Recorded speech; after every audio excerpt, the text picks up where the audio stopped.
Gabi na yun, naglalakad kami ng girlfriend ko. May nakita kaming isang batang umiyak at tumakbo palayo habang nakatingin sa amin. Sumakay kami sa tricycle patungong milk tea shop. Nung nakarating kami ay nag-order kami.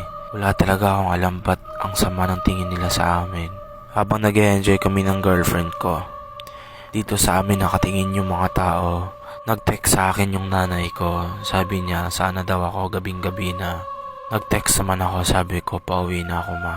Nung sumakay kami ng jeep, yung driver nakatingin sa salamin at tinitigan niya kami.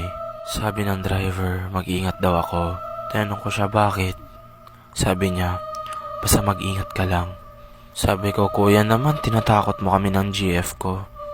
Nung nakarating ako sa bahay, halos may mata yung nanay ko kasi nagulat siya. Tinanong niya ako, sino yung kasama mo anak? Sinagot ko siya, GF ko nay. Bumulong siya sa akin, sabi niya, matagal na yung patay.